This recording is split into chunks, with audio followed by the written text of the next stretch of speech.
Welcome to the Running Hook Podcast with Alex Burr.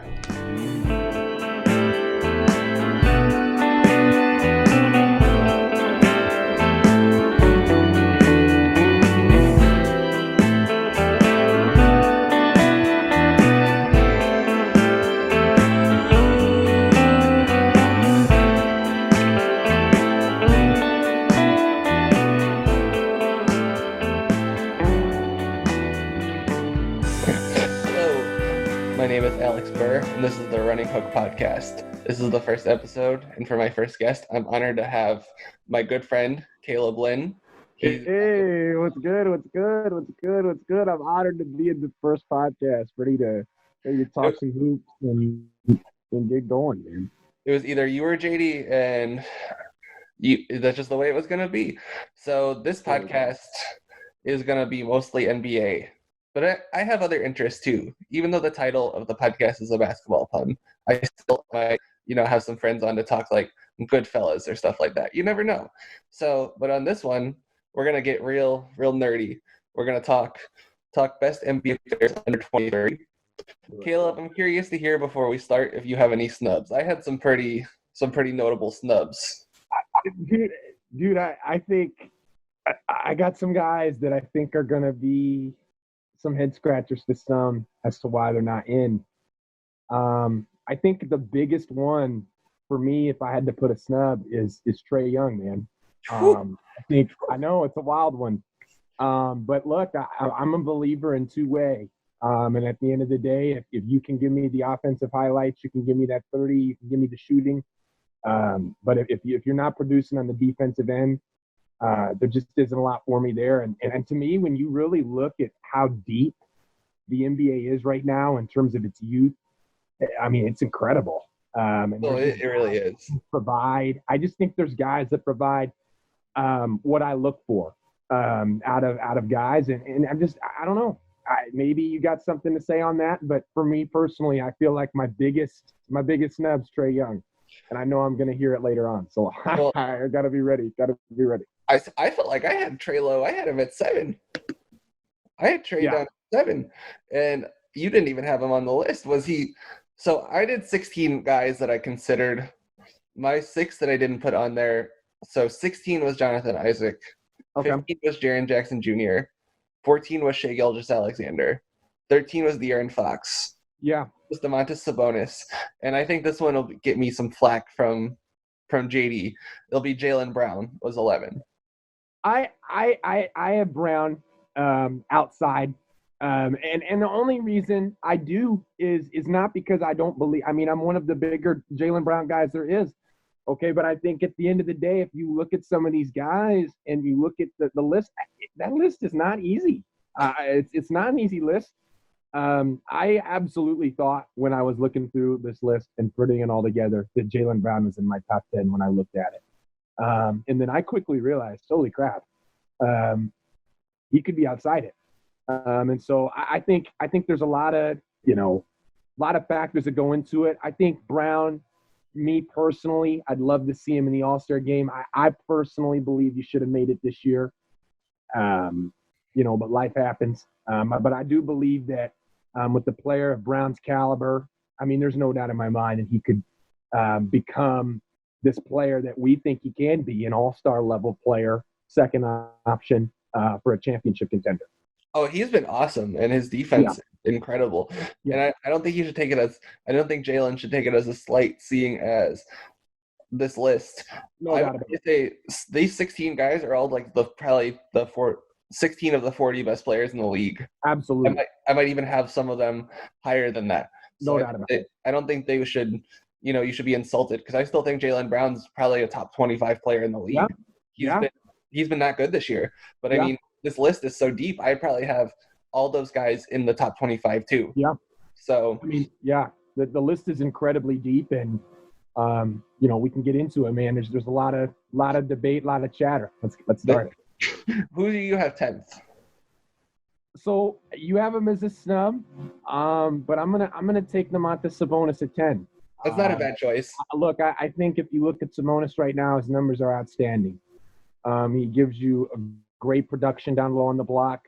I think he's one of the last older school type of guys that want to get brutal inside, physical presence. I think the one issue that I had with Sabonis is his defense. I've said that for a while. And I really think the offhand is important for Domantas. I think the right hand is, if he can develop that, I think that would take him over the top. But I still think definitely he's right there. So I'm about Domantas Sabonis, man. I think he's a great player. Fits them where they need him. So my 10th guy was actually Bam Adebayo, a guy I think is really similar to Sabonis. Just I think Sabonis' offense is a little better, but I think Adebayo's defense is way better, and that's what gives him the edge to me. I feel that. And both of those guys are really outstanding passers. No doubt about it. No doubt about line. I mean, if I was going to make the top 5 passing centers in the league, I'd probably have Bam 4th and Sabonis 5th. I mean, as a passing center, I mean, Adebayo brings so many unique traits to the table. So I've watched him run pick and roll. Yeah. He's the starting center for the Heat. There aren't a lot of people, like even the ball handling centers. Jokic doesn't run a lot of pick and roll. Absolutely. Like Towns doesn't run a lot of pick and roll, but those guys, I mean, Jokic and Murray pick and roll, where Murray's the screen setter, is pretty deadly, but still, it doesn't happen a whole lot. Bam gives you the versatility to do it the whole game. Absolutely. His value defensively and his passing is tremendous. And he's a guy that Miami's got to be sitting there wanting every bit of him that they can get. And obviously we know that the offseason is coming up for the Heat. How are they going to strike with the Giannis free agency? That's something to keep an eye on with them. And, look, Bam is a huge part of what Miami's going to be down the road. And Bam is just – I watch him play, and I'm just wowed because, I mean, he plays on a team with Jimmy Butler, and Jimmy Butler is so good on defense. Absolutely. But I think Bam and Jimmy on the defense together is really kind of frightening. Absolutely. No question about it. So who did you have 9th? I got Brandon Ingram at 9. I do. I think Ingram is playing at such a high level. I mean, the man is getting buckets at will. I think, he provides a great length defensively, and his ascension is just unreal. And I'm buying it. I'm buying it a lot. A huge all-star appearance for him this season, and I don't expect that to slow down. And I understand it's the Western Conference, but, I mean, when we're looking at a player of his caliber under that 23 range, I mean, he has got some unreal potential to still keep growing and developing.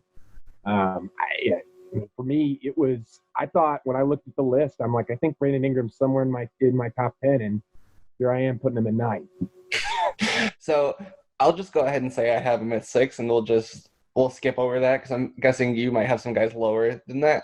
So I had him at 6, and I just love the way, I feel that. Yeah. The way he slides into creases. Yeah.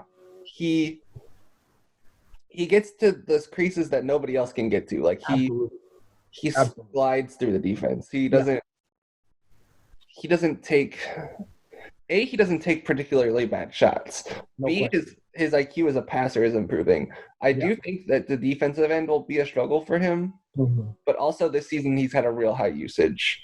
Yeah. So I don't think. I mean, that's all fair. I mean, he's been ridiculous. I don't think his defensive struggles are necessarily his fault. And plus, he's not. I feel like if he was having to guard the best player on the other team, because he is helped on that end by the fact that he has Drew Holiday playing with him. No doubt. And I think for me, I want to see him more in some meaningful ball. Put him in there. Now, and I think when he does get in there, then I think we're talking about a player that could squeeze into the top 5 in this list. Oh, definitely. If he can come in and he can dominate. But for me personally, I'm going to hold him back because here I am. I'm seeing him great this season.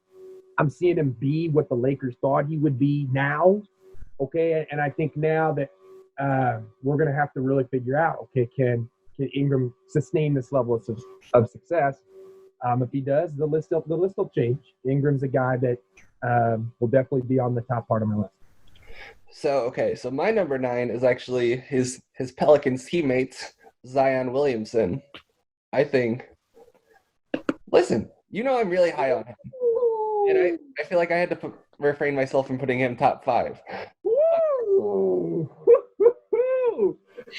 All right, I'm gonna have to get you on that one. You're not gonna like where I rank him, that's for sure. Okay, well, so hear me out. So he's an incredible rebounder, right? I mean, offensive rebounder. Defensively, he's guarding on the perimeter more because he's playing power forward. Yeah. So he's not. So yes, he's going to struggle on the defensive glass because as if he's playing power forward, but he's an incredible rebounder. Like, I still don't think he knows how to play basketball, but he still puts up 23 points a game. Like, that's he's gonna learn. Oh, he is. I mean, look, I get, I do. I mean, AB, I got him at number 2, man. I really do. Wow. I think he is. I think you talk about a player that is changing the game defensively and offensively. He can guard any position. To me personally, what is the weakness against this kid? I mean, what do I now? The only thing you could give me is you could say, okay, he hasn't played enough meaningful ball. Well, and look, and if that's the case, that's a fair comparison. The man hasn't played a whole lot due to the injury, and obviously with the situation that's going on right now, he's not been able to play as much. But I mean, when you're sitting there and watching this guy, I mean, he to me, he is absolutely in the top 5. He is a player that fits what I mean. I don't know what the weakness is. I don't know what it is. The weakness right now is his perimeter defense. His perimeter defense is rough. I don't proclaim to be an expert on NBA defense by any means. Sure. But when he guards in the pick and roll, he gets lost. He doesn't know what he's doing yet. And B, when he has to guard somebody on the perimeter, he's an easy blow-by candidate. Now, granted, the block from behind is always a real possibility with him. He's going to be a really good shot blocker. I think his destiny is to play center. And I think this will alleviate those concerns. Yeah. But for now, if he's playing power forward, so I think this is how it's going to end up going. I think it's going to be Ingram plays 4, Zion plays 5. You get a bigger wing, just any bigger wing who can play defense. Absolutely. I mean, you could even throw Michael Kidd-Gilchrist in there. Sure, you could. Would make a lot of sense. And then it would be better. But they just need somebody because it's not going to work with Ingram playing 3 and Zion playing 4. They're both playing up a position. They need to be both down a position. Absolutely. And I think that'll alleviate some of the defensive concerns with Zion. But right now, I think those defensive concerns are real. I think they're real. I think they're real. But again, you kind of went into it. I mean, you talk about this kid as a help defender. Okay, I'm all in on this guy athletically. Definitely. I'm all in on him. Winning. I mean, this dude is competing every night. He wants the spotlight. And to me, I'm sitting there and I understand your concern on the perimeter defense. But look, when this kid is on, it's extremely tough for me to say that this guy is not going to be a top 20 player in the league. Oh, definitely. Top 15 player in the league, maybe by the start of next season. We're talking about a guy, and for me personally, when I think of you that high, okay, I'm putting him in my top 5, and I think for Zion Williamson, he's got to be in my top 5. I'm gonna wait because I think that especially the guys that are 23 are in my top 5's case. I think I have so one of them is 23, or 2 of them are 23, 2 of them are 22. Yeah, and you could probably guess. Yeah, more than fair. So, I mean, those guys have made an impact on the league longer than Zion has. That's my other thing. Next year, he'd probably be number 1 over. See, again, but then how can you make that jump? AB, I mean, my thing is if you're going to Also, make the jump with Zion, and I already have all-star level players in the mix here, what for you personally and how you're viewing Zion, I don't understand that. Because I'm looking at a player in Zion Williamson that when this man is healthy, in most matchups, he is the best player on the floor. I mean, there is not a whole lot of players out there right now that you could put. I mean, honestly, I mean, he looks like the best player on the floor. He's a highlight reel. He's a must-watch player. I mean, that to me, personally, I think you got to put him in there. You got to put him above some of these guys. I think now. I just think like A, some of the numbers for these guys. B, some of them already having great defensive impact. Like I consider putting Bam above Zion, like Zion's just putting up too easy numbers, and Bam isn't that great. Bam, I think has like a very defined ceiling. I don't think Bam can get much better than he is now. I don't think Bam will become KG 2.0. I don't think that's possible. I think that's the limit for Zion. I think that's why I could see him jumping from 9 to 1. And plus, I do think he's better than a lot of the guys I have ranked ahead of him, but I'm also deferential to the fact that they've played more of 1 or 2 seasons, if that makes sense. I think that's more than fair. I think that's a fair thing to say. I think there's not a bad take there. I think it's a very respectful take, but I think when I look at Zion Williamson, I think he's got it, he's an unreal player, and I think both of us agree on that. Okay. So who do you have? I guess we're at your number 8. I am at my number 8, and I'm going to put in a guy you had at 10.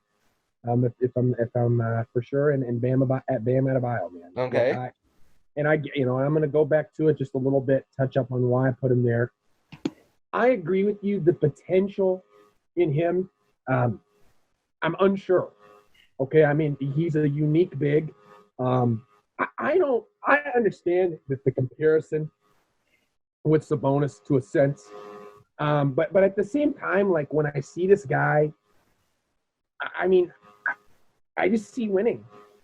I see winning, and I reward winners.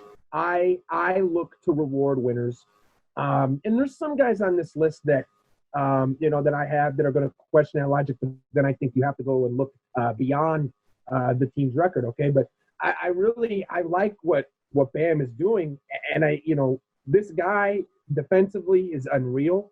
Offensively, in my personal opinion, the guy's gonna grow. The guy is growing. The guy is growing every time he plays. It's a comfort. Jimmy Butler has been fantastic for him. And look, and I just think he's a top 10 player. I got him at 8. I don't think that's a bad choice, and I think you should be rewarded for being the first or second best player on a playoff team. No doubt about it. I'm looking at my list now. I have Bam is 1. My next guy is 2. I got 5 guys on playoff teams, and they're either the first or second best player. And the guys that aren't on playoff teams are either the Pelicans guys. Sure. Or I have Trey on my top 10. Sure. So Trey is, like the best player on a team that has no one anywhere close to his level. Sure. So that's what I take into consideration too. It's like, how good are you compared to the rest of your teammates? I don't punish rookie contract guys for not being the best player on a playoff team. Sure you don't. I like Chris Middleton, right? Chris Middleton has been in the league for how long? I mean, we're looking at Middleton probably in his 6th or 7th year in the league. Middleton he's definitely past. I mean, he's already on a rookie contract or on a max contract. Yeah. So I'm looking real quick. I just typed in Middleton. I don't know why. Chris Middleton. He has been in the league for 7 seasons or 8 seasons. So yes, 8 seasons. He's the guy I feel more comfortable having the conversation with, that he needs to be like the best player, first or second best player on a playoff team, not Trae Young. So I definitely feel that argument, but I don't punish guys as much because it's so hard. And what all these 16 guys have like legitimate impacts on playoff teams.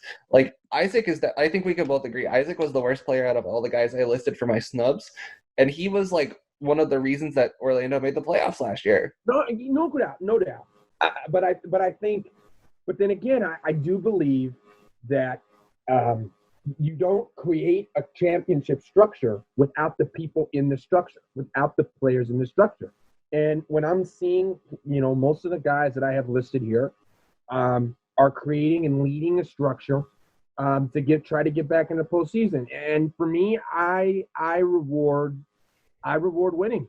And if you're a big contributor in winning, oh, definitely, you're winning. If you can't give me anything, if you win 15 games like Trae Young, I don't reward you. Plain and simple. I mean, getting a little bit off topic here, but it's why I wasn't necessarily huge on him making the All-Star game. Okay, I mean, when you got 15 wins, and I understand the stats say and speak for themselves, but I'm a believer in, can you win me games? Can you impact your teammates? And can you do the job? Can you ship what I have going? And my thing with Trae Young is I think that's uncertain. And there's some guys, Bam, I think is a guy that when you bring him into Miami, he provides a championship contending mentality. And I'm all about that. That's why he's on my top. But, I think the thing about it is, though, I think that people are always like, oh, small ball.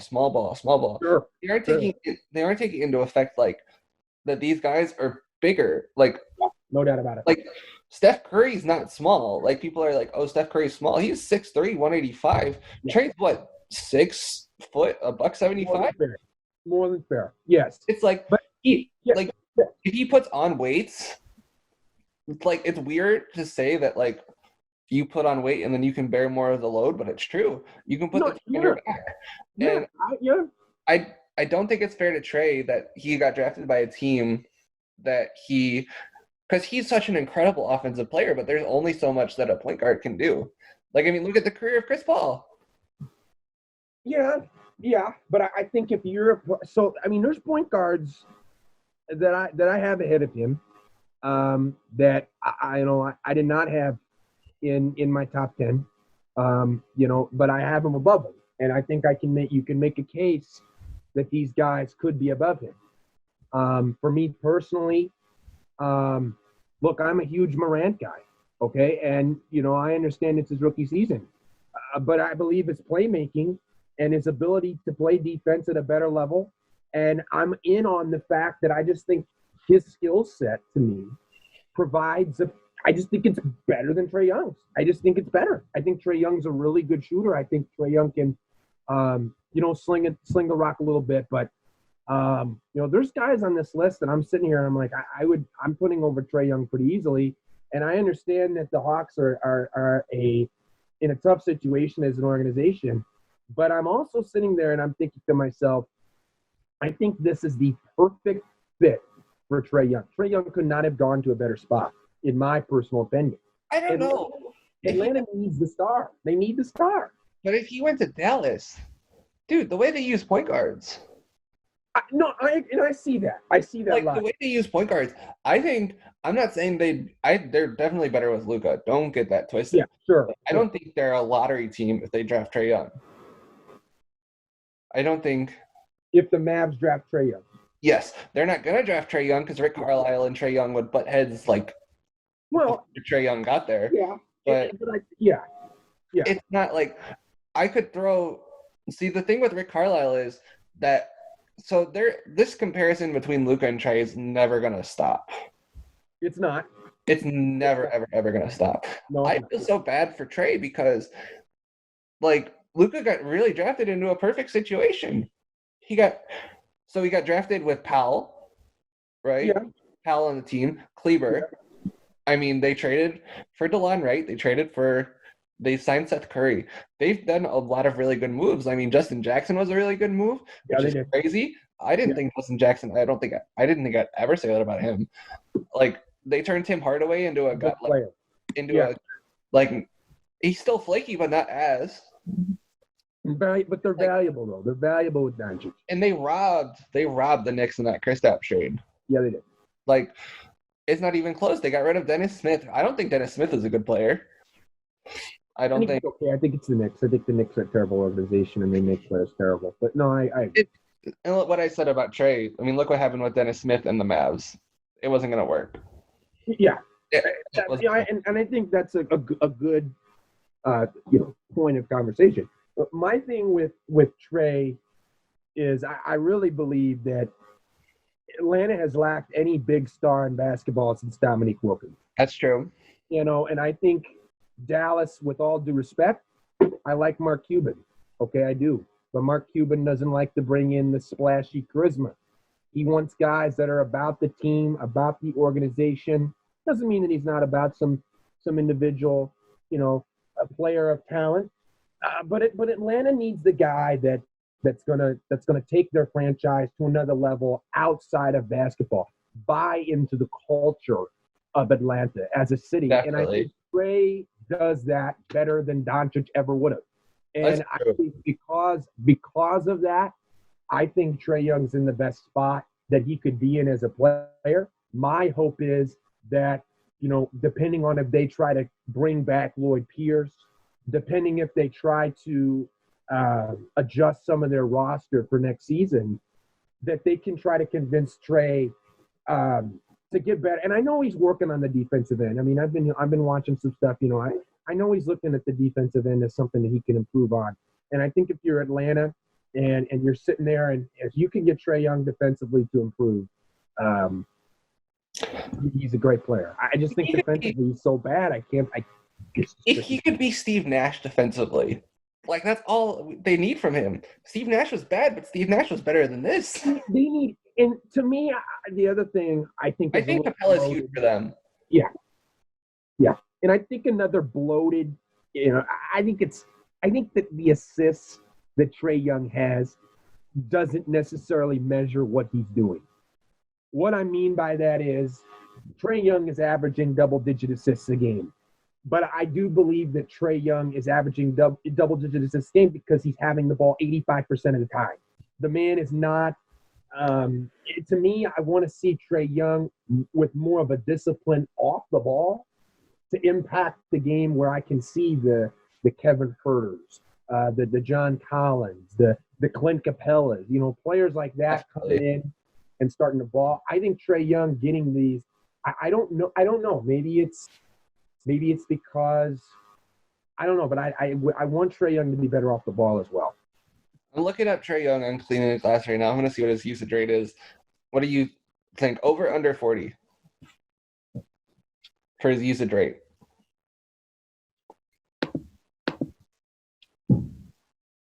Over. Slightly under, 38.7. Wow. But it's still in the 100%. Wow. 100 percentile. So. Wow. But I mean. Wow. I definitely see what you're saying, but I also feel like if you give him another creator, then I feel like his assists might go down, but his scoring impact's high. I feel like scoring, he's such a good scorer already. I mean, say what you want about him.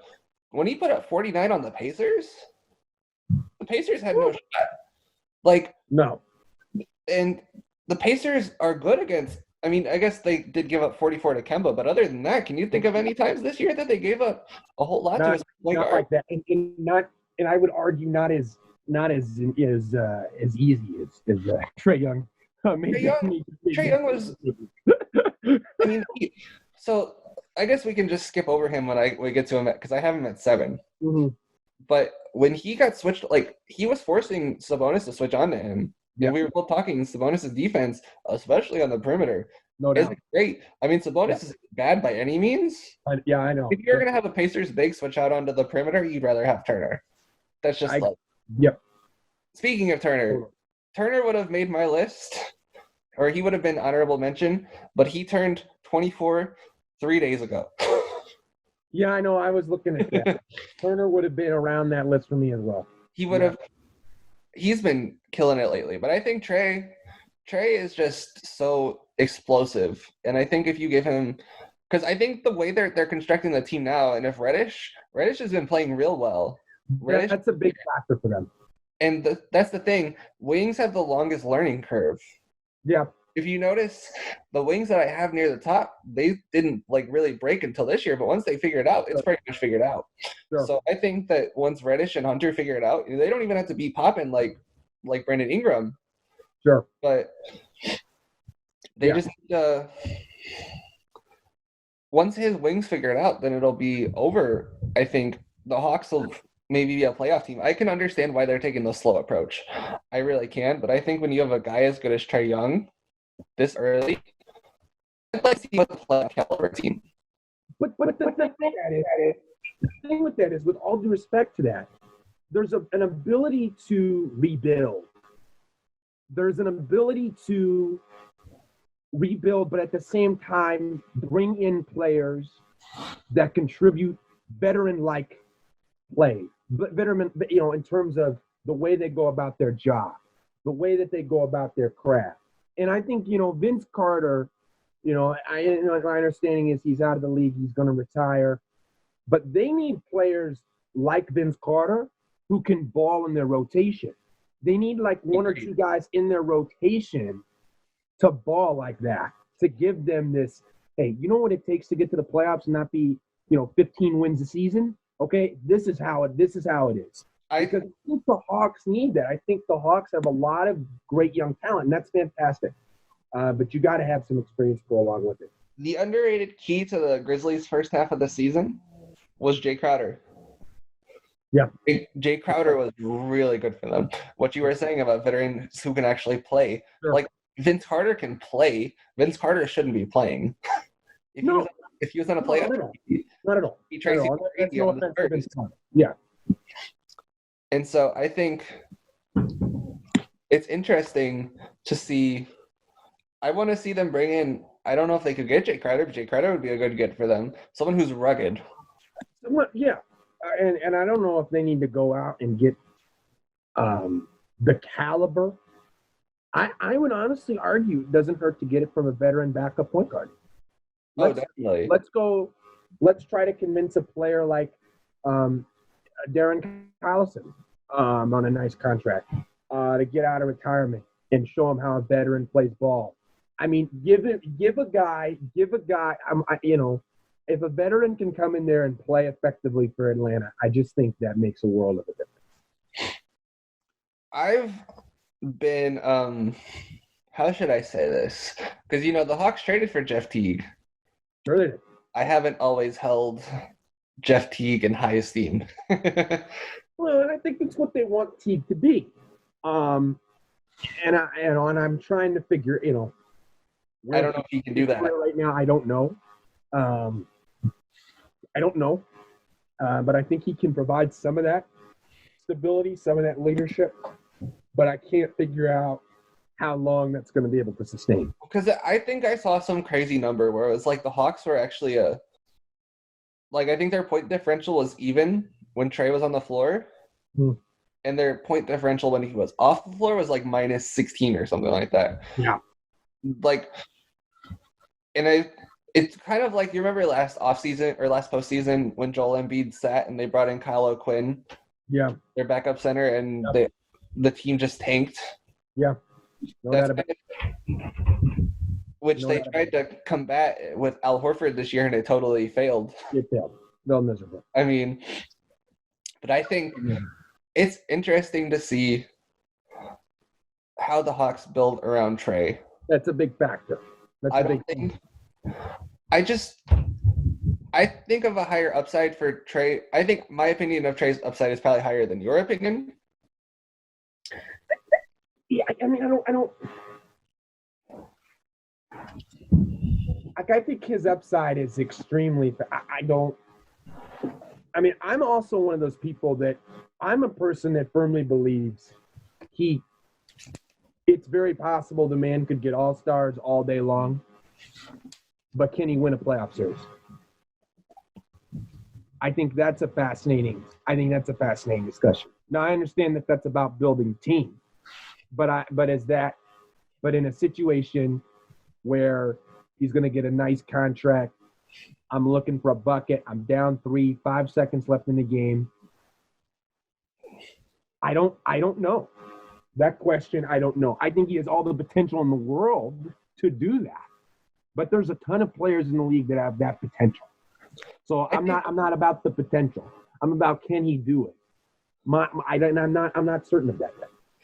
I think So this is my thing, right? Reddish is already looking like he's a defensive monster, right? He's already looking like I was huge on Reddish at Duke. Yes, absolutely. and so I think Reddish is looking like he's turned into a defensive monster. Yeah. We know about players who played at Virginia. They know they had to have played defense to get on the court there. So they're going to be at least decent on defense. So you're going to have a solid foundation there. I'm going with the Steph Curry Warriors analogy. They need their Andre Iguodala, like a good defensive older player. He doesn't need to be like as good as Andre was on offense, but they need to find that guy who's as good on defense. Yeah, no doubt about it. And because that's going to be the key to their success is having a good defensive team. I mean, I don't think they'll need to find a Draymond. I don't. They're in the Eastern Conference. Yeah. And the bar for getting the 8th seed is so low. Yeah. Like the Nets probably were going to finish with like 36 wins this year. I like Spencer Dinwiddie and I like Karis LeVert, but they're not that good. I mean, D'Angelo Russell was really propped up in that system. I'm not very high on him. I was at Ohio State, but I'm not very high on him in the NBA. But if they get a real, if they bring in some veterans next year, I think Clint will be really good for them. I think they need. I'm not sure of that. I think they need to train. Why do you think he's not going to? You got to figure out what they're going to do with John Collins. I think they should trade him. I think that's another discussion. It's another discussion to be had. We got to keep this list. Got to keep this list moving. We do. I think we spent 20 minutes on that. Okay. It's my 8, right? Okay, so I believe we're on 7. No, Trae Young was 7. I don't think I got to my 8 yet. My 8 is Mr. Ja Morant. I think he's been incredible this year.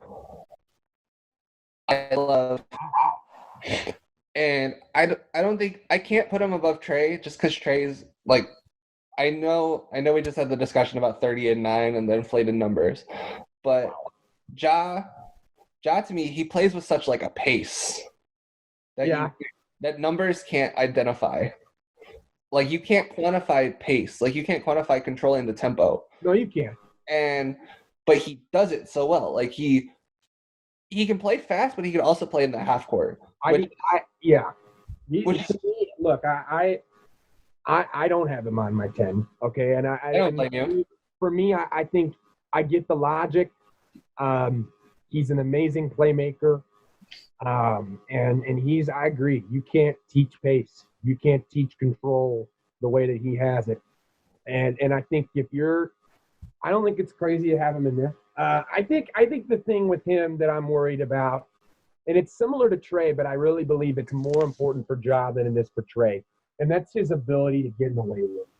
I mean, we're talking about a guy that's got good size on him, and if you can get a little bit of weight on him, I mean, there's no question about it. I mean, this kid is an all-star level player in front of our eyes here. You know, if he can get to the weight room a little bit, I think that makes a huge difference. I think he's listed at 175. I believe so. Yes, 175. If I got the research down correctly. Yeah. He goes up for dunks way too much to not weigh probably 195. But at the same time, he's gonna, you're around NBA nutritionists, you're around NBA trainers. They'll get you. I think I can see him adding another 10. It's gonna be Brent Ingram. Where Brent Ingram's like, oh, he that 20 pounds. He just never does because his body won't keep it. Yeah. Like, I think he can get up to 185. He's just the way he dribbles, runs the pick and roll. Having Valanciunas there, we're talking about rugged veterans. He's not. Valanciunas is like a real rugged veteran who can set those solid screens, fights for boards down low. Yeah. Like, he's perfect for a young point guard. He is. Like, those rock hard screens, the way that the team fights. But you got to get off his salary.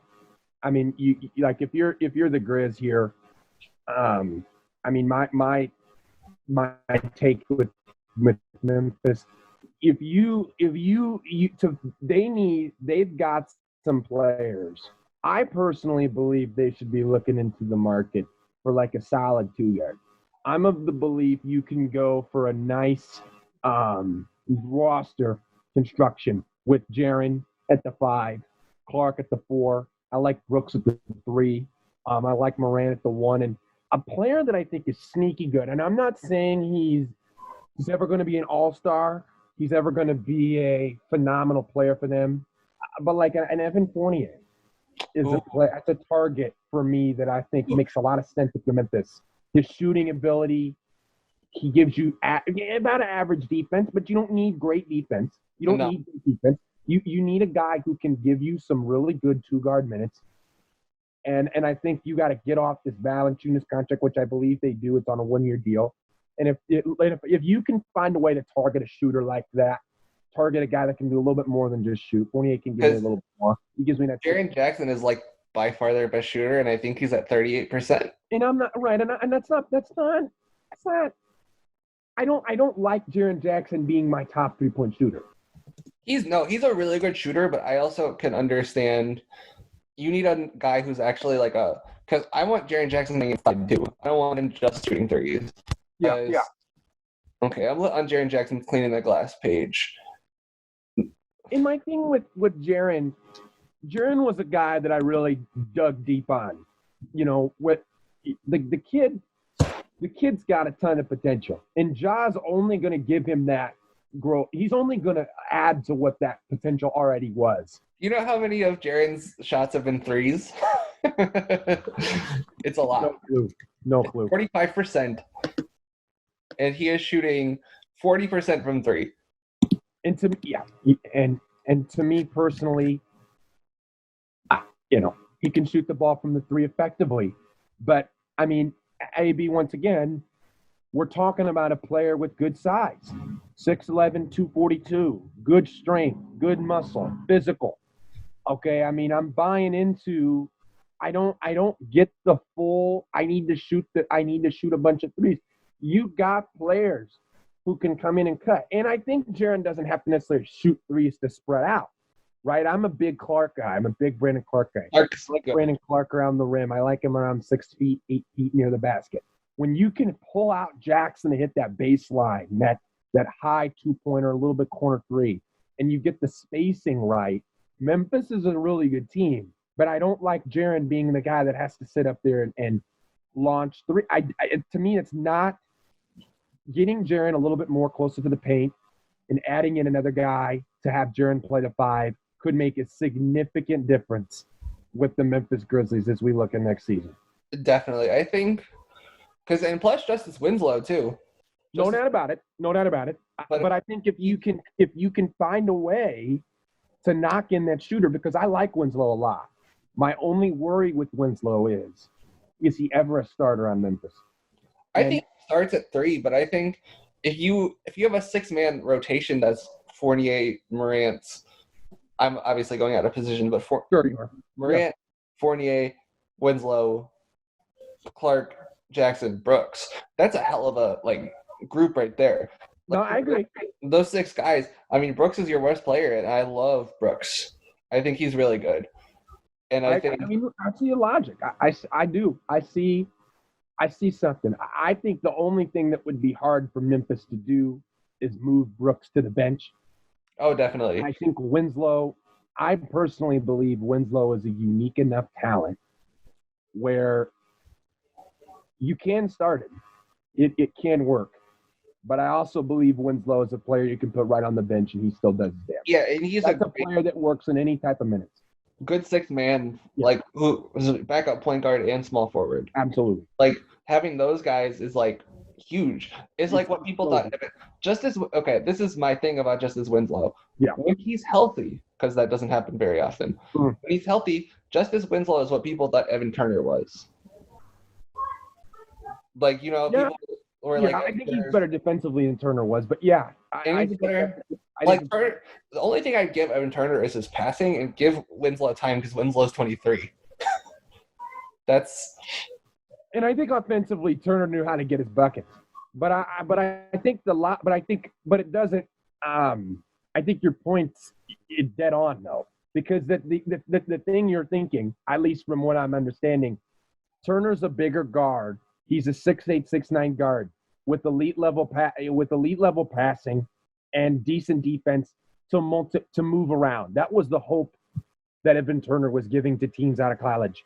And Winslow has that ability. I don't know if offensively he's going to be able to do what Turner people believed could do, but I like Winslow a lot as just a little chess piece. You can move in a bunch of different places. Definitely. So I think we should get to you. I think you're on number 7 now. I'm on number 7, and I'm going to take Devin Booker at number 7. That's lower than I had him. That's lower. That's lower than you had him. I had him at 4.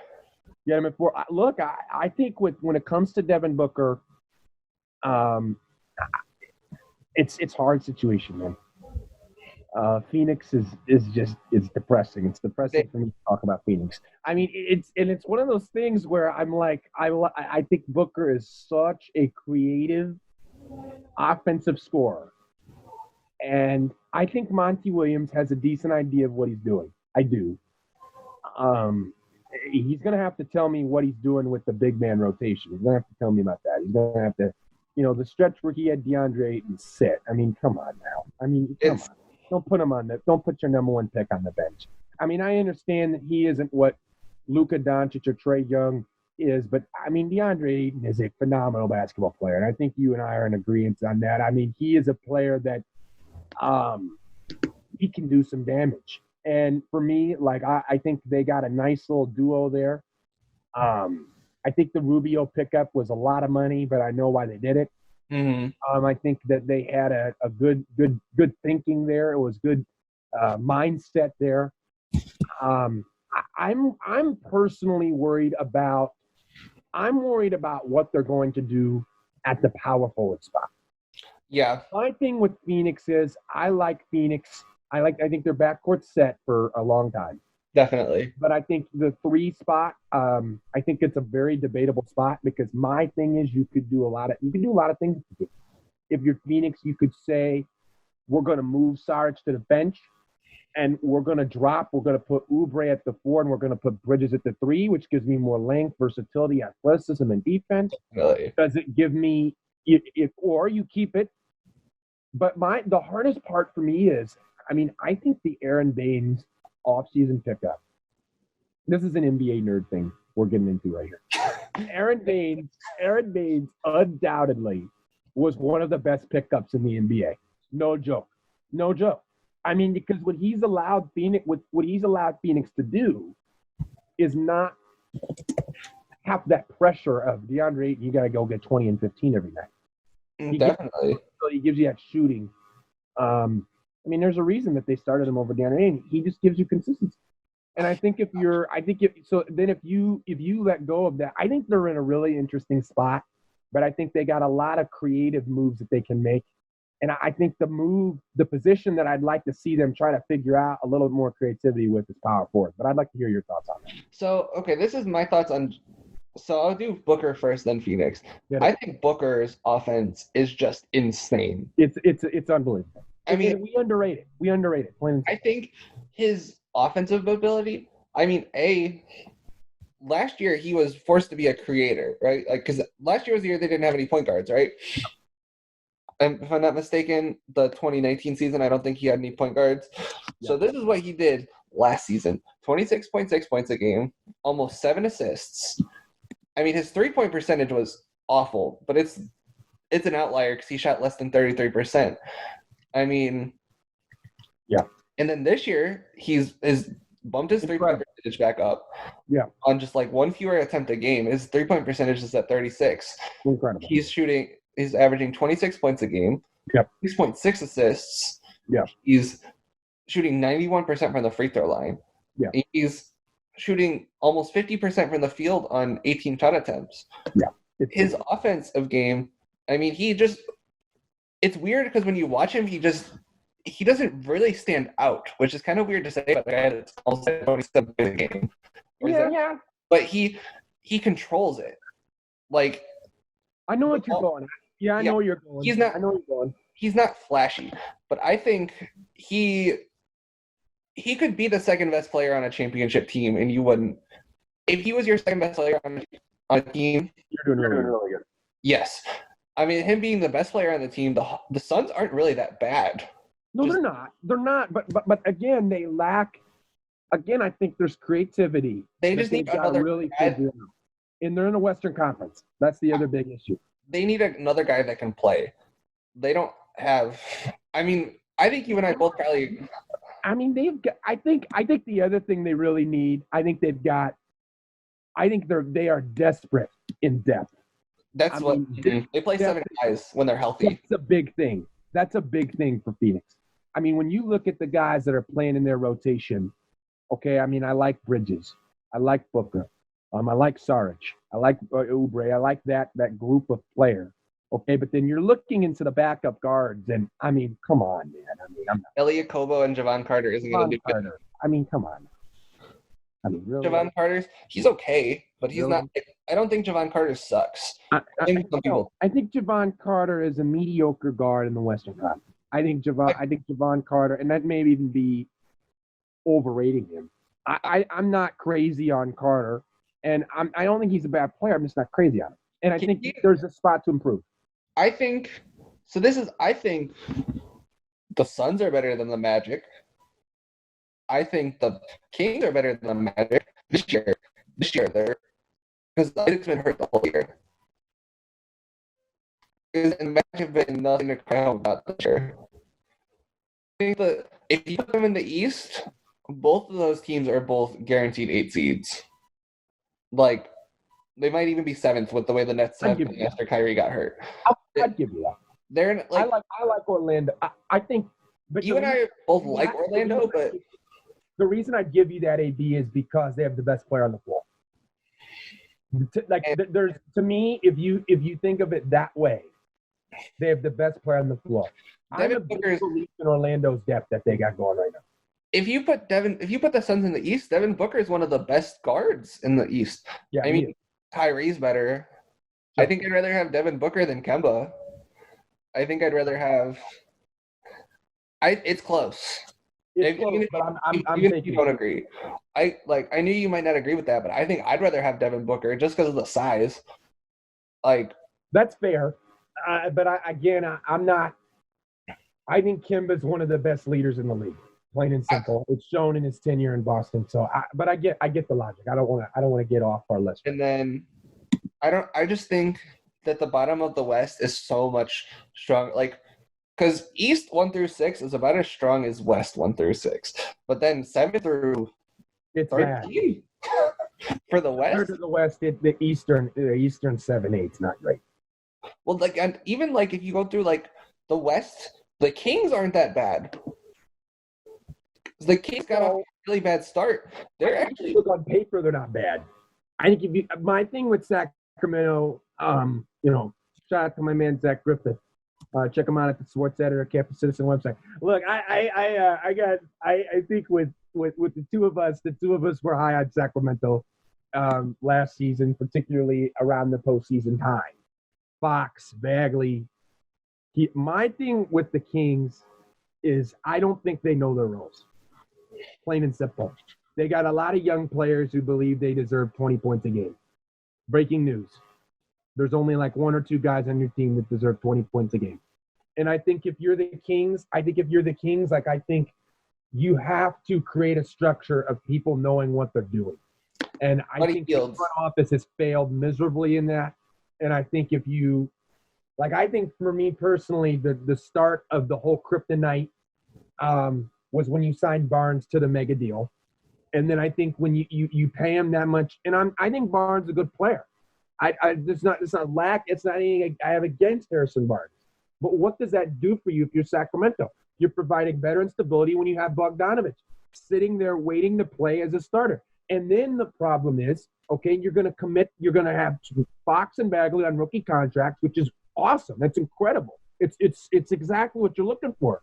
But I'm sick and tired of the Sacramento Kings making terrible signing after terrible signing. Buddy Hield in particular. They're going to pay him $20 million. He was so freaking selfish. And you're talking about a player who I don't know his highest potential, but the man is acting like a freaking diva. And at some point, Buddy freaking Hield has to understand his role and responsibility on Sacramento. Sorry, I needed to get my rant out. I didn't think an hour in we'd be getting a Buddy Hield rant, but here we are. I'm so giving him the rant. This is incredible. The Kings have not. The Kings are useless. They have. I mean, I understand they've been making moves via the draft. I understand they've been coming out and making moves with keeping Bogdanovich and doing all this crap. But you got to manage the players' roles. You're still failing. You failed at it when you had DeMarcus Cousins. You failed at it when you had players. You have to create a stable structure, not just within the front office, but you have to have players in the locker room that know what they're doing. I should be able to see De'Aaron Fox in this conversation in the top 10. That's his growth. That's his potential. He should be better than about De'Aaron Fox like you talk about Trae Young.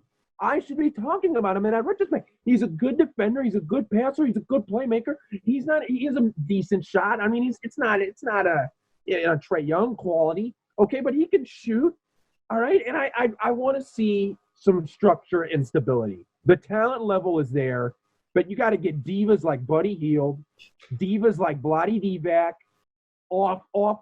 Just get them off. Just get them off. I'm done with Sacramento.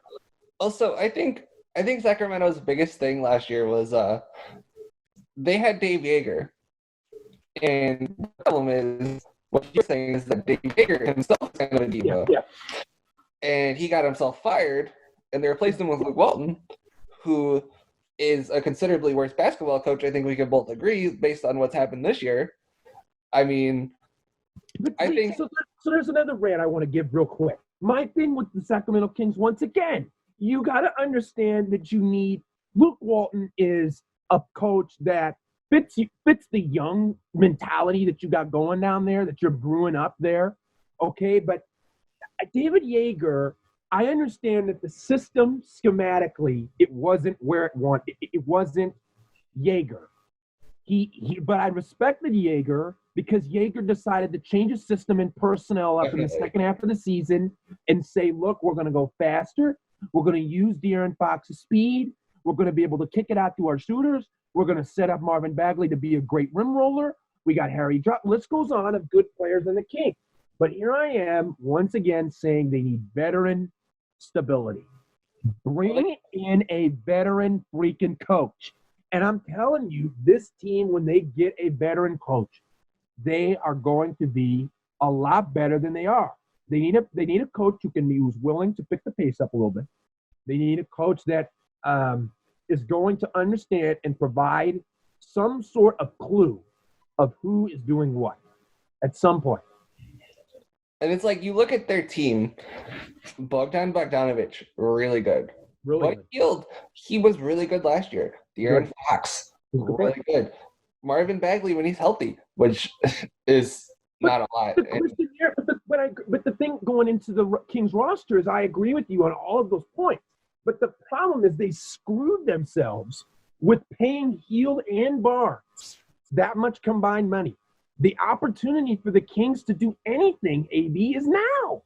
Well, so it's now, and they blew it, and they blew it with these two signings because they need to be able to get some players in the long term. I'd argue young core. So I'd argue those contracts weren't great, but I could understand why they gave Buddy the contract. The two contracts for them, it was Trevor Ariza and Wayne Edmond. Then they dumped both of those guys before the deadline, and Ariza just didn't fit there, and then he goes to Portland, where like all veteran players just seem to have a resurgence, and then he's playing good there, and then Dedmon's back in Atlanta, the only place where he's ever played well. Yeah, and it's like the Kings, but again, the Kings suck. Well, we're talking about. I mean, I agree the talent level is right there, but when I sit there, okay, and I take a look at Sacramento, and I see. I mean, again, when it comes to Buddy Hield, you traded for Buddy Hield with the expectation of all-star caliber player. Vivek told media Buddy Hield was the next Steph Curry. Yes, he did. He told him that. He told the fans that. He told everybody that. Okay? And here's the thing, he's not. He's not. Steph Curry is not that type of. Steph Curry's one of the greatest players of all time. His shooting is not something that you copy and paste. And my thing with my Sacramento, the roster construction is there, but they have failed to manage their resources and money. And the reason they made the Buddy Hield deal is because they were under pressure. They were under pressure. You saw him as a 9 seed last year have a really good shot. They had a great shot at the playoffs. Just unfortunate luck with Bagley. That's all that is. And my thing with Sacramento is they were under the pressure, but they pushed it too soon. They pushed the needle too soon, and here they are. And, I mean, AB, I don't see – because of how bad they messed up those two contracts and the fact they want to bring back Bogdanovich, I mean, AB, I don't see him making the playoffs. I don't see him making the playoffs. And that's an issue. That's an issue because what you had going for you as an organization were outstanding young pieces on really good deals. But you have to hit your signings. Barnes was a miss. I like Barnes, but he's a miss because you got Bogdanovich just sitting there wanting more PT. And you're sitting there in Buddy Hield, in my personal opinion, you needed to let him go. You needed to let him go. I get it. He's a good player. He played a good season for you. But that money, after the mistake they made on Barnes, that money was, I mean, they had to nail it. And to me, Buddy Hield doesn't nail it. And maybe he can get to that point where we're talking about him. We should be I mean, again, if we're going to compare him to another player, okay, I should be talking about Buddy Hield like Jaylen Brown. Right. Buddy Hield was drafted higher than Jaylen Brown. Buddy Hield was a more touted prospect than Jaylen Brown. And here I am sitting here saying it's not close. Jaylen Brown's a better player than Buddy Hield. Oh, definitely. But that's just his defense is way better. I'd rather have his defense. But I feel like Buddy, I don't know. Buddy's been – they just asked him to be Steph Curry and he's Buddy Hield. He needs to be just right off screens. Yeah. The problem is, of course, I can understand why you get a $100 million contract and then sure voice, increase your voice. But at the same time, like you said, he's Buddy Hield. He is. And that's screwing him over. The drama. What has Buddy Hield ever done? What has he ever done as a player in the NBA? There's plenty of players that can average 18 points a night. There's plenty. I can go across the league. Okay? What has Buddy Hield done to come into my front office and demand that money? I'll give you the answer, AB. He's giving you nothing. And I think if you're Sacramento, they've screwed it up. They've screwed it up. Sacramento just unbelievable. Screwed it up. Check it out. So let's get back to the list. That was a good rant. So my 7 was Trae Young. We'd spent way too much time on Trae Young. Who's your 6? Yeah. My 6 is Donovan Mitchell, man. I think Donovan Mitchell is a ridiculous player. I think Mitchell, once again, you know what I'm about. I mean, he goes back to my staple. Is he two-way? Can he provide me wins? And does he know his role? Yes, and yes. The guy has done that. The guy has absolutely exceeded expectations coming out of college. I mean, I liked him out of Louisville, but he's exceeded him. And I mean, we're talking about I'm all in on Donovan Mitchell. I'm all in on Spida. I think you could talk to me about possibly moving him into my top 5 because I think that's he has unreal growth, and I'm all about him down the line. He is. So I don't know if you caught that. I had him 5. He's been the leading scorer on a playoff team the last 3 years. I wouldn't say the best player because sure. Rudy's probably been not this year, but Rudy's probably been the best player the 2 years before. I mean, he's in his 3rd year. He's averaging. Let's see how many points that averaging. It's over 20. He's averaged over 20 every year. So rookie year was 20.5. Yeah. Last year, which people thought he was worse than his rookie year, which isn't crazy, he averaged 23.8. And then this year, he's at 24.2. quickly though, I want to go back to your point on Utah. I'm not buying this Rudy Gobert is a better player than Donovan Mitchell in his first Not season. this year. I think Gobert is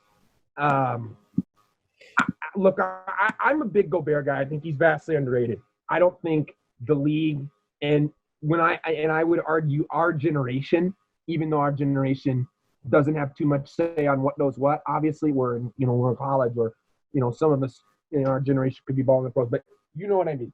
Mm-hmm. I don't think our generation appreciates the player that Gobert is, and so I don't want to make this a knock on him.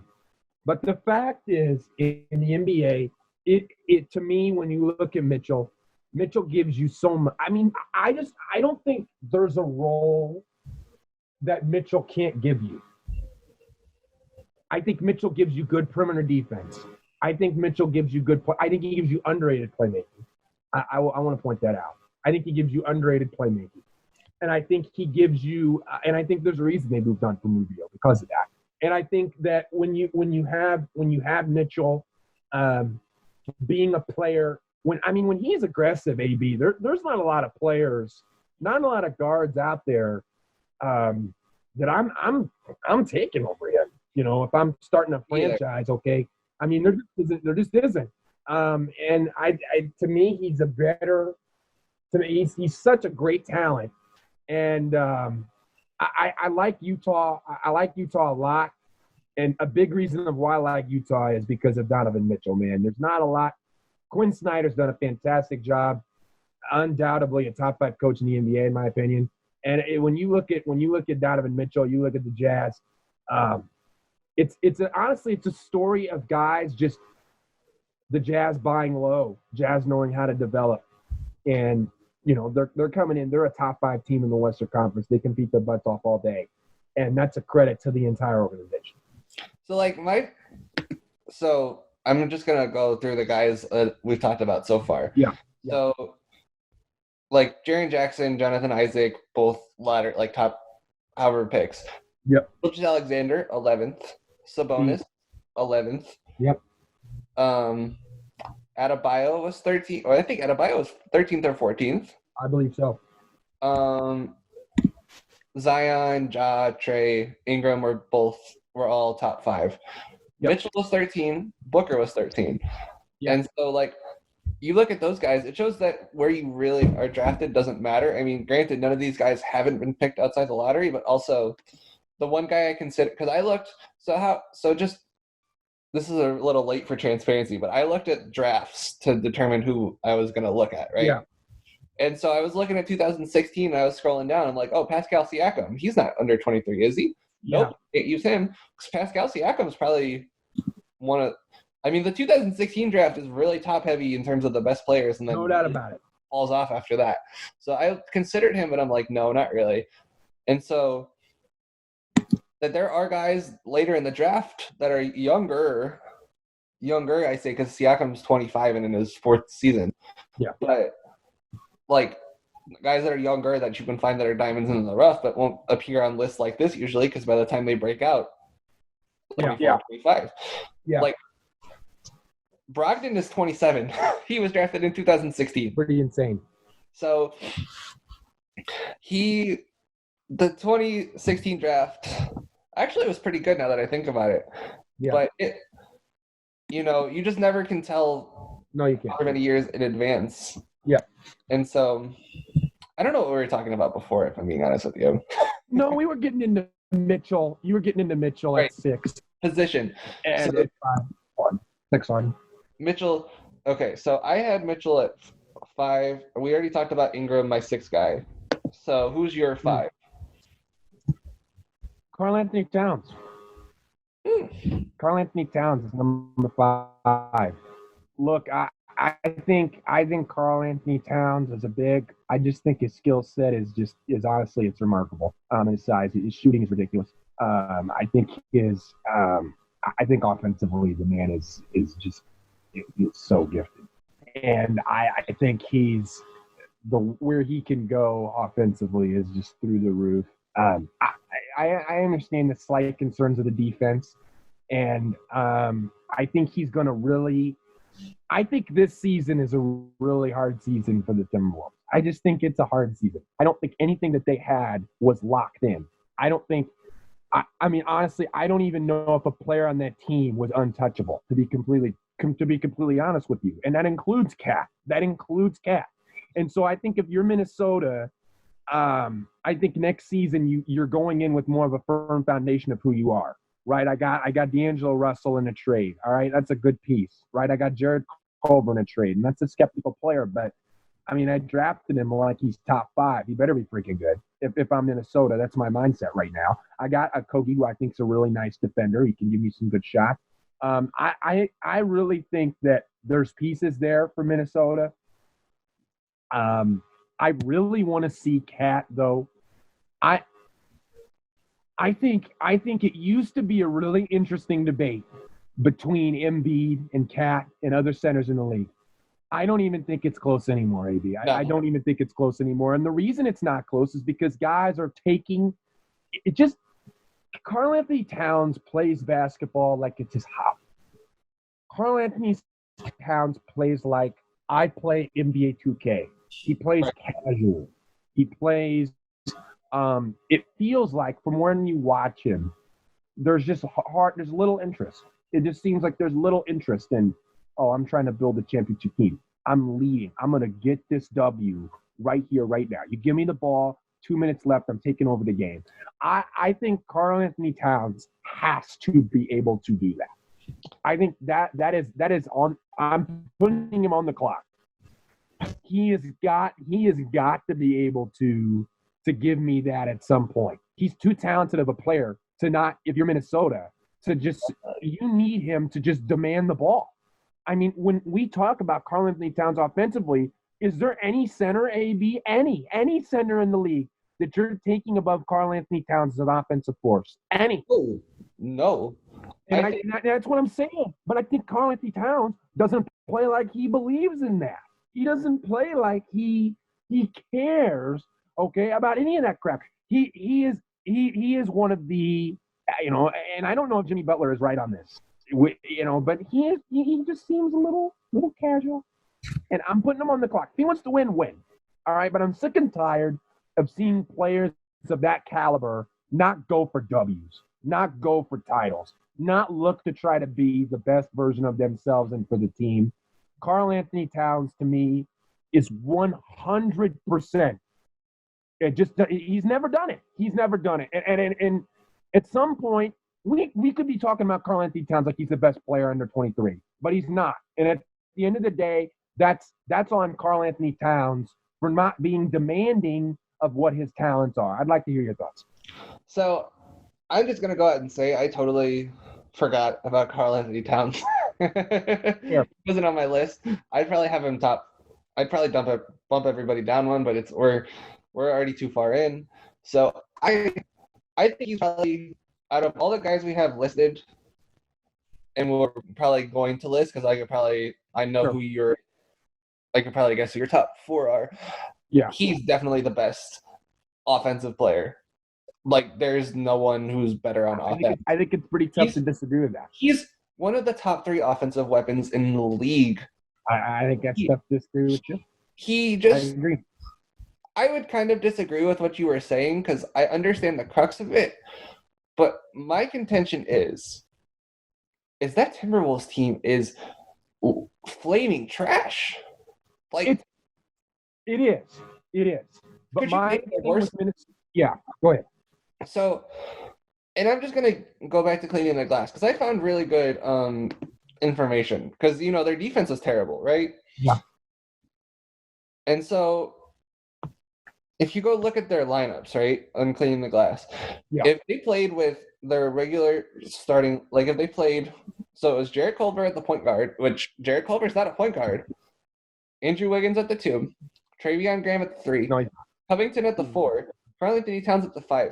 Now, they only played 163 possessions together, but they were 14 points better, and their defense only allowed 100 points per 100 possessions, which, I mean, isn't, like, it's really good. It's not great, but it's really good. And so, I wouldn't say listen, Towns definitely has the potential to make the Wolves defense better, but at a certain point, we have to the Wolves are less accountable. They just are terrible. I mean, it's really there's no other way to describe it. But again, I think Karl Anthony Towns is why, in a weird way, is why Minnesota's terrible. Because I'm sitting there and I'm like, you had Jimmy Butler, okay? You had, and I'm not saying Andrew Wiggins is the greatest of great players, but that guy's a baller. I mean, that guy's not a bad player. I mean, the contract's hideous, but the guy can play. And you had a team. You have a team, AB, and with the talent level of Karl Anthony Towns, I should be talking to guys of his caliber, in an NFL comparison. I'm going to switch the sports up on you a little bit. Okay. A good comparison to me with Karl Anthony Towns, Carson Wentz. Okay, let me hear it. And why I say that is because I'm a believer that Carson Wentz – sorry? I said let me hear it. I think Karl Anthony Towns is the comparison to Carson Wentz.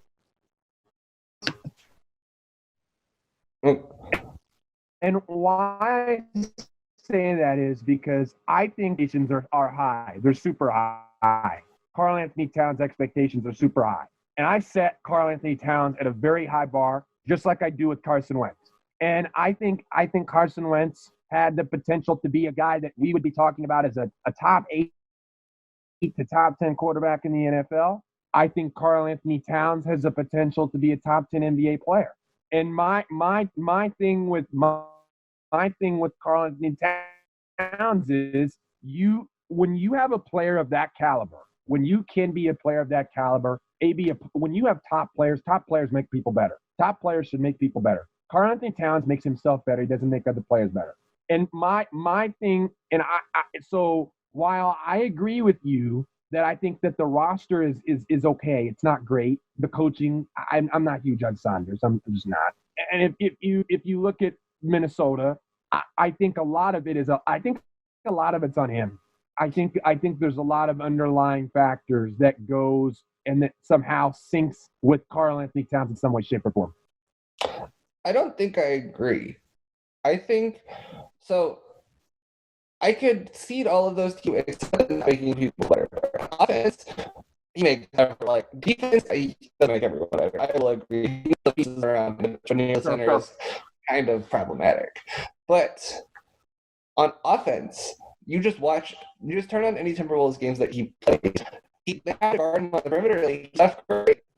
They have to guard him like he's a top shooter.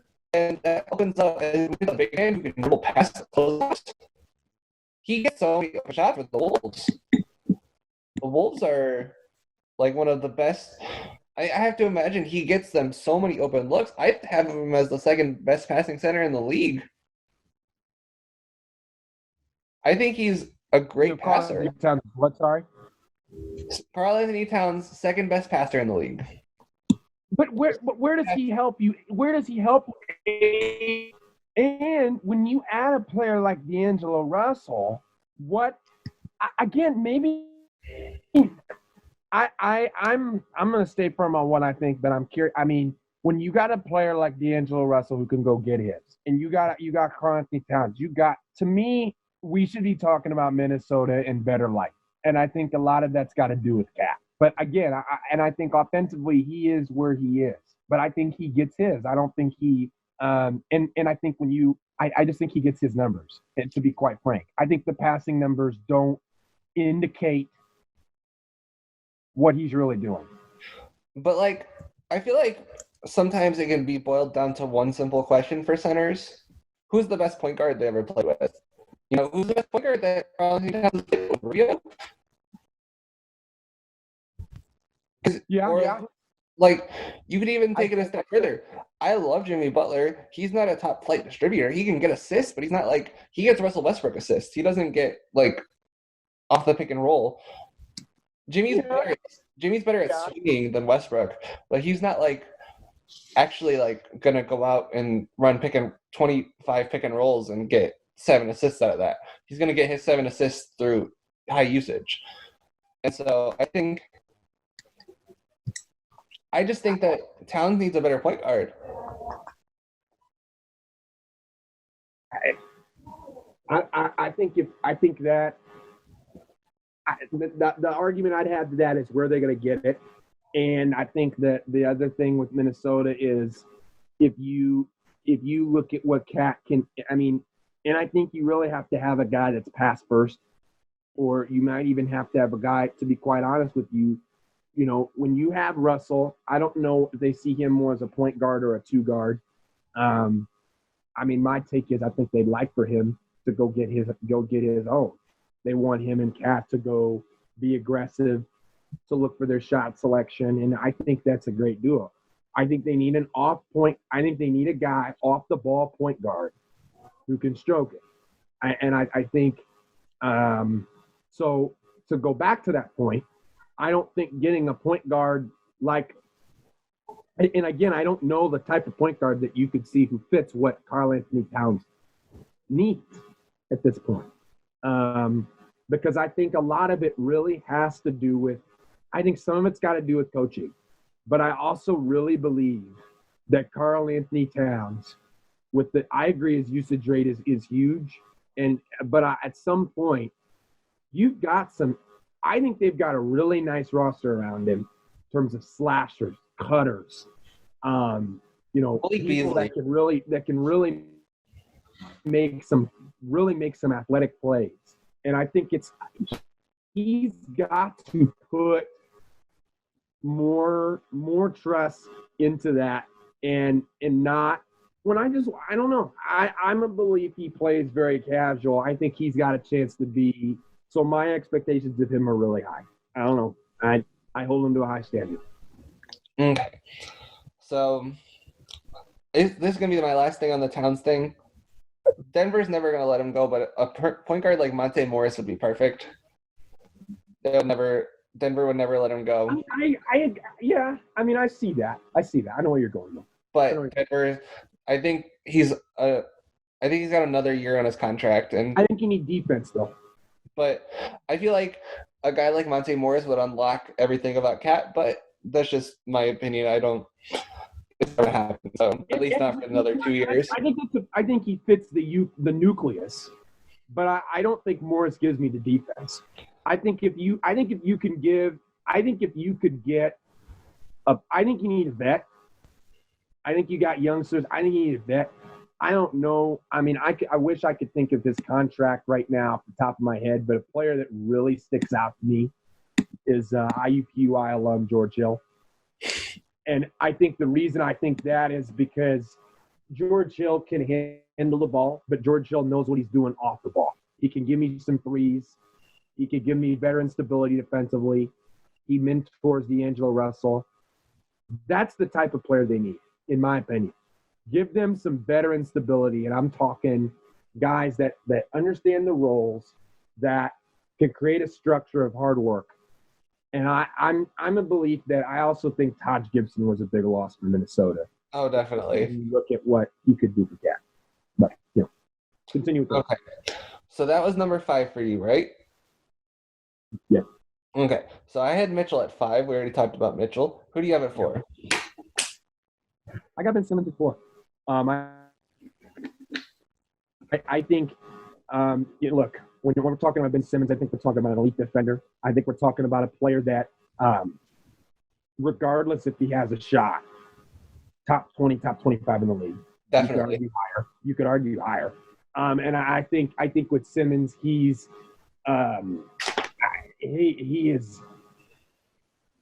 what a specimen. I mean, that guy can do so many different things and unlock he has such a unique style of play. And to me, Ben Simmons is just a pure do-it-all guy. I'm of the belief that Ben Simmons, I think you have to create the team around him. Definitely. and I think maybe that's what we're kind of seeing in Philly. I'm not so sure, but I also believe that Joel Embiid and Ben Simmons can work. But I think that Ben Simmons is a phenomenal player, and the growth for him, what he's now. The other thing I will say about Ben Simmons is we talked about Ben Simmons like he was the next LeBron. Definitely. That ain't it. That ain't it. I understand that he's still got a lot of years left in his game, but that's a tall order. But I think, if people can get off that comparison a little bit, we need to appreciate what this guy can do. I personally don't believe we've ever seen a player of his caliber. And I think I think a lot of people could say, well, he's a young protege of LeBron. Ben Simmons passes the heck out of the ball. Ben Simmons is a very unique player, and I really think he's a one-of-one type of guy right now. And I don't know, but give me your thoughts though on Simmons. So, I think you might be a little surprised by this. I had Ben Simmons at 2. No, I don't find that a shock. But I think everything you said is right, except I think LeBron's not a bad comparison just because of the body and the passing. I think what I would compare, because we always gotta have comparisons, but I think this is a good one. I think Ben Simmons is kind of like a proto Magic Johnson with like god level defense. Yeah, he is. Like that's what he. Now the hard part for me is when we put a name like Magic Johnson out there. He's not Magic Johnson, obviously, but you have to think of like what people thought Magic Johnson was. No doubt about it. I agree. If you put Ben Simmons in the 80s, Ben Simmons probably the best player in the NBA. That's just like the fact of it. But of course, it's not the same because it's a different game. So Ben Simmons, what stands out to me is his defense. Yeah. And I'm just going to highlight one particular play. There was a Pacers-Sixers game. I don't remember when it was.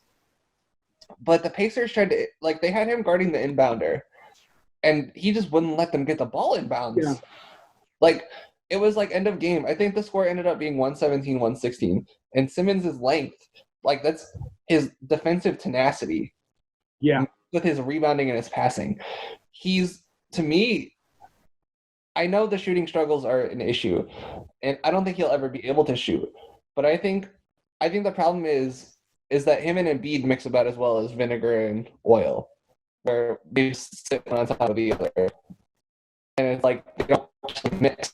They're not gonna give a combination. Here's my thing with that here's the thing I had with that duo. So that's gonna haunt them for their whole career as long as they're there. I'll point that out just real quick. And the second thing I'd say, when you look at Ben Simmons and you look at Joel Embiid,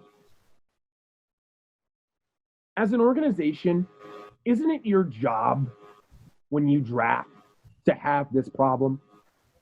Oh, definitely. Can I argue that? Because my thing is, when you have, right now, they are dealing with a problem with a 25-year-old center who's the best center in the league, and Ben Simmons, who's 20 years old, and is just the potential's through the roof. The man's an all-star every year. He's in the conversation. You could put him as a top 5 point guard. He's top 10 lock.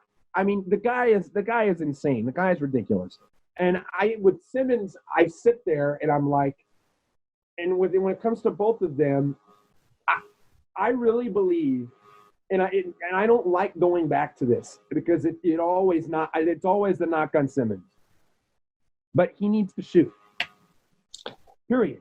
He needs to shoot. At some point, that is under the gun.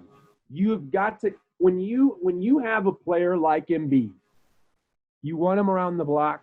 You can't have him shooting as much as he does. I understand why he shoots how he shoots, but you shouldn't be having him do that. Now, the other thing I would question about Philly is I think they've pretty much screwed themselves with the Al Horford signing and the Tobias Harris signing. Oh, yes? You're preaching to the choir. Now the thing, and I know you got something to say on this Tobias Harris signing and the impact that it could have on Simmons, but I think but I do think Harris is a good player. I just don't think he's worth the money. I think Horford is a player. I feel like they literally picked up Al Horford just so Boston couldn't have him stop him. Yes. It's not worth $100 million. Like it's such a weird addition, and with the way that you could spend that money, that just doesn't make a whole lot of sense to me. And so for me personally, when I look at Philly, those two signings to me could really hurt this duo. You can't ask for a much better duo than Ben Simmons and Joel Embiid. You got to surround them well. And I think another big factor for them is Matisse Thybulle. Can Thybulle become a player that they can trust on, rely upon for a little bit more minutes? I think that's a pretty big question, I think, for Philly to be able to figure out.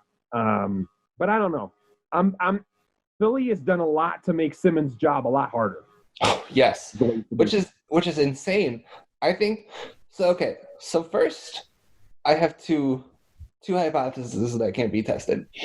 First is, I'm not saying Giannis is an incredible player. Let's make that clear.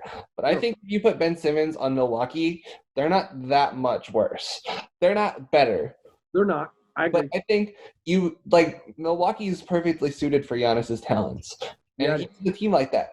I think he was, Embiid's great. I think Simmons and Embiid, I just don't think matches. Embiid doesn't want to roll. If Embiid wanted to roll, then him and Simmons would get a roll combination. But as it stands, Embiid wants to post up, and Simmons wants to, Simmons is relegated to the dunker spot more often than he isn't, which I mean is fine, except he's not a dunker spot player. He's Ben Simmons. So can I ask you, who is the dream second option for you when it comes to Ben Simmons?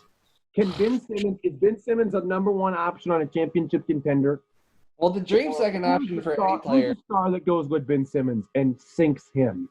Well, the championship. The easy answer is Klay Thompson. The easy answer is always Klay Thompson. Yeah. Another easy answer is Chris Middleton. I mean, guys that can.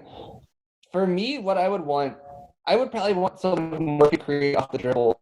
I actually, if I got a team with Brad Beal and Simmons, that would be what I want. More than fair. I want Brad Beal and Simmons. That would be like a perfect combination to me. That wouldn't be a bad combination. No. I also want Brad Beal a lot of places other than Washington. So I know I have no Wizards fans listening to this yet, but as soon as I do, somebody's going to get pissed off.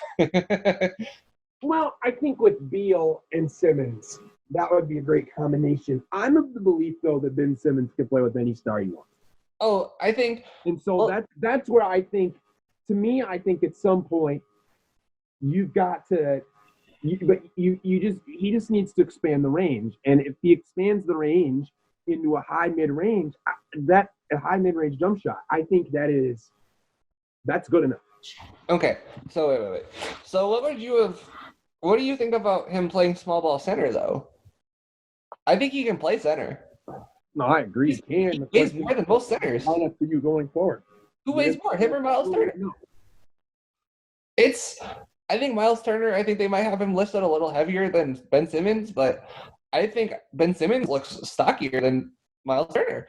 And I love Miles, but it's just the fact. Well, so here's the thing I would say about that. If we're going to take it from Philly's perspective, and you're going to say Embiid's out of here, and we're going to add a guard, okay? Well, I got Simmons at the 5. I think Philly has proven themselves. He can never be a small ball 5 in Philly, AB. Well, so this is the depth. My other question was, why did they gut the really perfect team around those two? Because the team with Saric and Covington wasn't great, I wouldn't say, but it was better than this team. I'd rather have the Saric, Covington, TJ McConnell Sixers teams than this team that are currently out there. So here's the argument I have for that. There's no way you can tell me you want Covington and Saric more than Harris and Horford. But I think I'd rather have Covington than Harris. But are you taking the contract in consideration, or are you taking the player? The player. I'd rather have Covington. I know it's Like, so no, hear me out. Okay, I don't think I'm not like. I think Tobias Harris is a fine player. I don't think he's great. I do think the contract's a little unseemly. I'd rather have Covington at 11 million than I think Tobias Harris is. That's what I'm saying. Like, are you taking the contract in consideration, or if I'm saying we're playing street ball, it's 3-on-3, and you're a team captain, and you're picking Robert Covington or Tobias Harris, you're going to take Robert Covington over Tobias Harris. Okay, if my other teammate is Ben Simmons, probably. I think so. This is my consideration, right? But you're going to have a great defense, especially. This is my small ball 5 thing. This was my. If you had the original team, you could slide everyone down a position. You could keep Sarge at the 4, but Covington's been really amazing in Houston. Like, could you imagine Simmons and Covington guarding the back lines the way Tucker and Covington are? Incredible. Like, it would, like, that's my contention, right? I think that he needs a guy, like, that's why I wouldn't have traded Covington. I know our friend Bryce Shade, he thinks that Covington is overrated. I think Covington just has been playing. I think he's playing out of position. I think the 3 was not his position. I think he was meant to play 4. He's a little bigger. I do think Cub's overrated, but I think compared to the way that national media is looking at Cub's overrated. But I definitely see, Shade's point. But I think when it comes to Covington, and when it really comes, in my personal opinion, when it comes to Philly, I mean, we were talking, Robert Covington can't touch an all-star appearance. No. And to me, Harris, you could have argued, could touch an all-star appearance last season.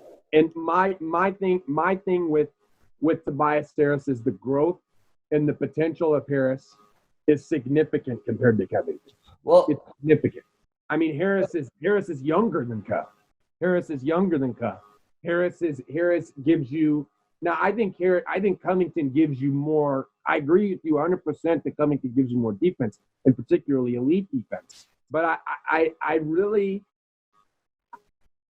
again, it goes back to the whole point of the Harris and Horford signings have really jacked up where Philly's going to go in 4 or 5 years. It's. Would you say that Tobias Harris? I wouldn't have even said he was the best player on that Clippers team last year. It was Gallinari. I would say Harris. Gallinari was the best player. I think Gallo was in the conversation, but I would say Harris. Gallinari, I think, very efficient. Gallinari probably then Tobias then Lou Will. Like that's the way I'd go on their hierarchy last year. I would say for me, I would have said Harris, but I get your thinking on Gallinari. But again, I think when it comes to Harris, I think Harris gives you to me gives you more than Gallo. He gives you more athleticism. He gives you more on defense. He gives you more. He just gives you more, plain and simple. I like Gallo. I think Gallo is an underrated player, but I think Tobias just gives you more. And for me, I think the chance of him being an all-star last year was pretty high. And if you're thinking about it from Philly's perspective, you're signing into that deal thinking that that's what he's going to be. Unfortunately, I would say he's kind of the same player, like that he might not like last year, but like the year before that when he got traded from Detroit to LA, just a really good player. Tobias Harris is a really good player. I wouldn't say he's anything above that. And to me, that's what Philly's lacking. They need the third option that goes above a really good player. The problem is they have 2 really good players, and they have 2 really good players on huge deals, and that's the concern on Philly. Because it's like, where would you stand on Chris Middleton in that conversation? I'm curious. Is he really good? Is he like? I would have Chris Middleton probably as like on the line between really good, like between really good and great. I would probably have Chris Middleton like right on the middle there of the line.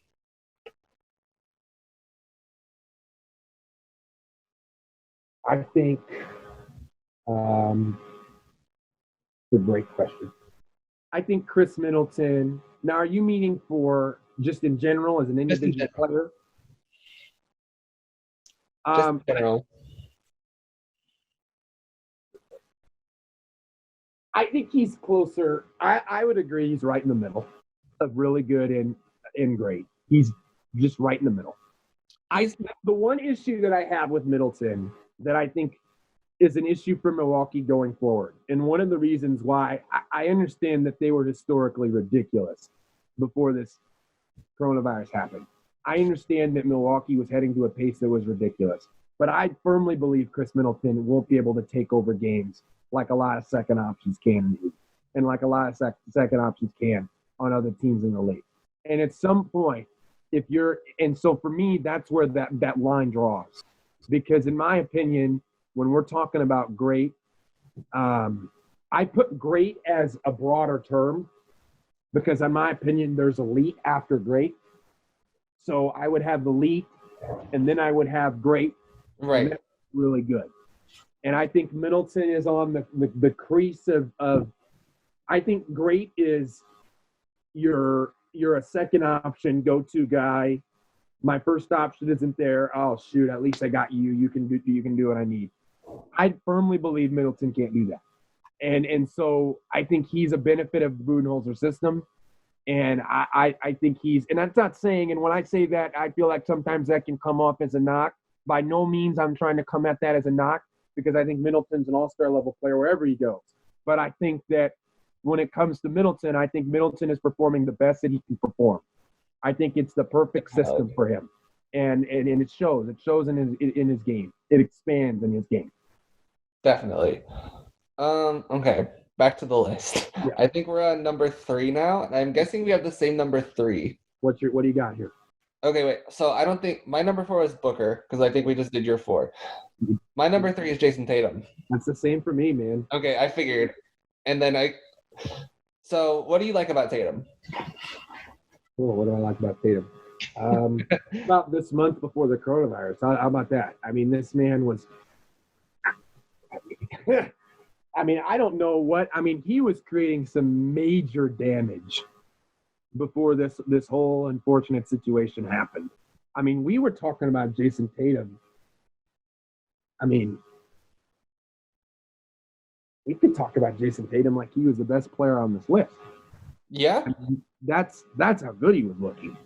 And if he could sustain that, I would say he is. I would say he is the best player on this list if he can sustain it. And that is talking about if Doncic and Zion and some of these other guys that we could possibly have at the top. Like, you know, those guys are to me, like Tatum is just he is on a mission. He is a man on a mission. I think Brad Stevens, Kemba Walker, Danny Ainge, tremendous leadership. Guys are giving him an insane amount of confidence in Boston. Before this whole thing happened, I'm a belief that Boston's making the finals.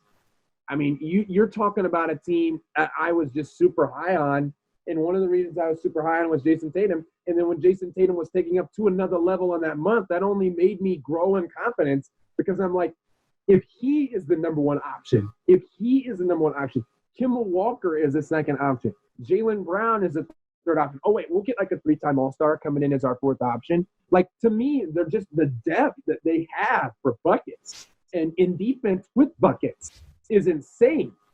And Jason Tatum, to me, phenomenal as phenomenal can get. Only issue concern I would have is to me, I think his defense is good. I'd like to see it be great. I actually think his defense is insane. I think it's pretty obvious at this point. We've listed everybody except Luka. Luka's both of our number ones. I've been putting together 1 and 2 and 2. He's a consensus. Yes. Luka's our number 1. I think Luka's the best offensive player. I think Ben Simmons is the best defensive player. But I think Tatum is better at the end that they're bad at than both of them are. I think Tatum's defense is great. Tatum's offense is great. It's not as great. His offense isn't as great as Doncic's, and his defense isn't as great as Simmons. But his ceiling is higher, I think. Yeah, no doubt about it. And if you want to see how good he is, just watch that last game against the Pacers. Yes, I agree. The last game before the suspension. Or go to the Lakers-Celtics game when the man was just – or the Clippers-Celtics game. He's been just off the charts. Yeah. And he's cut out those terrible fadeaway mid-rangers. Yeah. He's so smooth. He's really good. And that I went to that Pacers game probably Probably shouldn't admit that, but I went to the Pacers game, the last one before the suspension, and just he was denying post passes to Domas left and right. He was, his length. They were trying to get the ball down low, and he wasn't letting TJ Warren get it past him. He created I think he had officially 2 steals that game, but he created a lot more. And his offense, his handle's a lot tighter now. You can tell he's a lot better dribbler. You can usually tell when that comes from wings. No, but again, I mean, look, I'm not saying Tatum can't ball out defensively. I'm not, but he's guarding TJ Warren. Well, I think he can take on. He's not going to be guarding the best player. That's going to be Jaylen Brown. I agree. I agree with that. But my thing with Tatum though is when I see him, I see a player that gives me. I see a player that gives me good defense. I think there's a tier that Brown has over Tatum defensively, and my thing is I think Tatum can be in that tier defensively. So I guess there's a difference in tier there for me. I can see that. All right, and then the cat's out of the bag. Well, so you had Zion too. That was a while ago. We talked about Zion. Yes. I had Ben Simmons too. We just talked about that. And then Luka's both of our ones. And what is there to say? I'll say this about Luka. It can be kept pretty short and sweet. You can say a lot of good things about Luka. They can. The Mavericks have the best offensive rating in the history of basketball right now. They're insane. I think number 2 is the 2018-19 Warriors. Yeah. You're clicking on all cylinders. He is just an incredible passer. He's really the best 20-year-old we've seen since LeBron. I mean, he's not anywhere near as good. The defense is really the only concern, but when you're so great on offense that you I agree.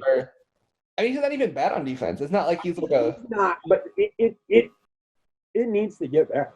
What I was saying about him, opinion, he's not winning the championship unless he can make his defense. But that defense they put around him is stout. They have DeLon Wright, they have Porzingis, they have Jalen Brunson, a bunch of good defensive options. He can play free safety. And I think when you're dribbling as much as he is, free safety is probably going to be your best case scenario anyway. Yeah. And so let's just go through our list one more time because this was a long one. I'll start with mine. I had Luka 1, Ben Simmons 2, Jason Tatum 3, Devin Booker 4, Donovan Mitchell 5, Brandon Ingram 6, Trae Young 7, John Morant 8, Zion 9, and Bam Adebayo 10. Go ahead and go through your list one more time. So number 1, I got Luka Doncic. Number 2, I got Zion Williamson. 3 is Jason Tatum. 4 is Ben Simmons. 5 is Karl Anthony Towns. 6 is Donovan Mitchell. 7 is Devin Booker, because I'm wet like Book. 8 is Bam Adebayo. 9 is Brandon Ingram. And 10 is DeMontis Sabonis. All right, and I think that's just about everything. Wait, before you go, you said you've been listening to a lot of music lately. Any music you want to recommend? Oh, geez, man, I've been listening to a lot. I mean, right now that Party Next Door album's looking good. There's some joints to check out, man. Plenty of good options. Right now. I'm gonna go ahead and recommend The Weeknd's new album because The Weeknd's my favorite artist, and that song "Hardest to Love" is it's really hitting me right now. So no doubt about it. And so, Caleb, thank you very much for joining the first episode of The Running Hook. This podcast should be on iTunes soon, so hopefully you can check us out on YouTube or on Podbean, and then I'll be out with another episode soon. Thank you very much for listening.